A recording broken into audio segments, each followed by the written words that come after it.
Welcome back to American History Live's 250th birthday celebration. I, of course, am Benjamin Franklin. Alexander Hamilton here. Did you know that there was a debate on which day America should celebrate independence? We are eager to share our ideas on when America should celebrate Independence Day. I am Abigail Adams. I wholeheartedly agreed with my husband, John Adams, a Declaration of Independence signer. He proclaimed in a letter written to me on July 3rd, 1776. The second day of July, 1776, will be the most memorable epic in the history of the United States. Independence Day should be celebrated on the 2nd of July, 1776.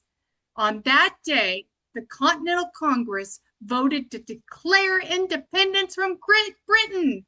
This is when the colonies were free from the bonds of British rule. Well, I say absolutely not. A vote is not what demonstrated our fervent desire and willingness to fight for a new nation that was founded on the principles of liberty and the natural rights of man. America gained independence because of the sacrifices those willing to fight for it would make.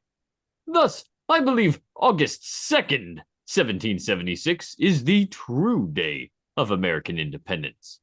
When I, your husband, and 54 others signed the Declaration of Independence, declaring, and for the support of this declaration, with a firm reliance on the protection of divine providence, we mutually pledge to each other our lives, our fortunes, and our sacred honor.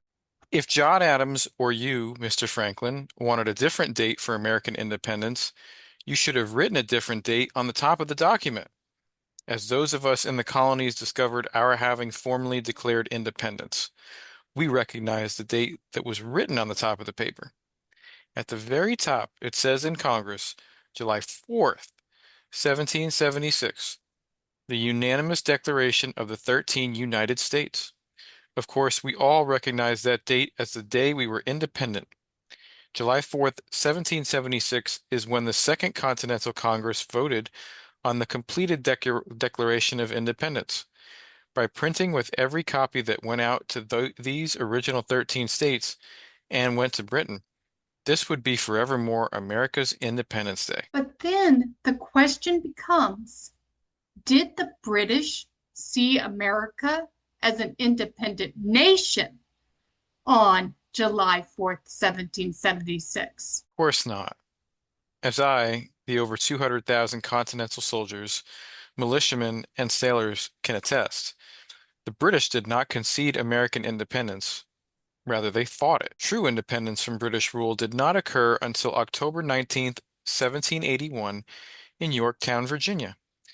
This is where British and Hessian troops, under the command of British General Cornwallis, formally surrendered to American and French forces. The cowardly Cornwallis would not participate, but with capitulation, the war was all but over. America had won. Wait, Britain did not recognize American independence at the Battle of Yorktown. No, it was the work of myself, John Adams, John Jay, and Henry Laurens who ensured American recognition. We helped negotiate and signed on behalf of the American people the Treaty of Paris on September 3rd, 1783. This document is where Great Britain finally recognized that United States of America was no longer under their oppression and that we were our own independent nation indeed. Of course, I agree with you and my husband's important work on the Treaty of Paris. But to those of us who were here on the home front, British recognition would require more than just a piece of paper. True recognition didn't occur until Evacuation Day, which is still recognized in the state of New York. On November 25th, 1783, the last of the soldiers finally withdrew from New York City. We were finally freed, truly free, from British oppression and subjugation. New York City would become the capital of the United States until 1790, when it was moved to Philadelphia, Pennsylvania. Many argue for other dates, such as the landings at Jamestown or Plymouth, the battles of Lexington and Concord on April 19th, 1775, all the way to the ratification of the Constitution on June 21st, 1788. But America established itself with the creation and approval of the founding document of the United States of America, the Declaration of Independence. That formal founding document was approved on July 4th, 1776.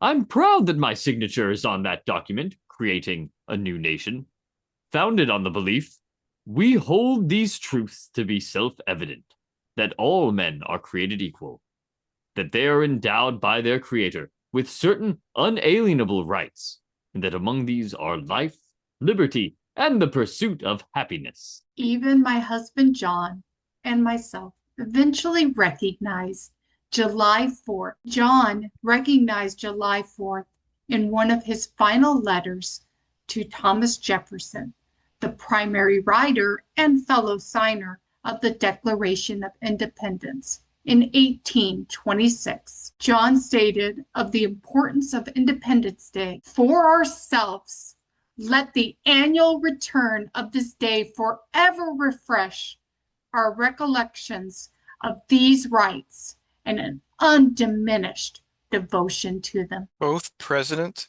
and signers of the Declaration of Independence, Thomas Jefferson and John Adams, passed away on July 4th, 1826, on the 50th birthday of America. And we cannot express how proud we are that America continues to celebrate American independence now 250 years later.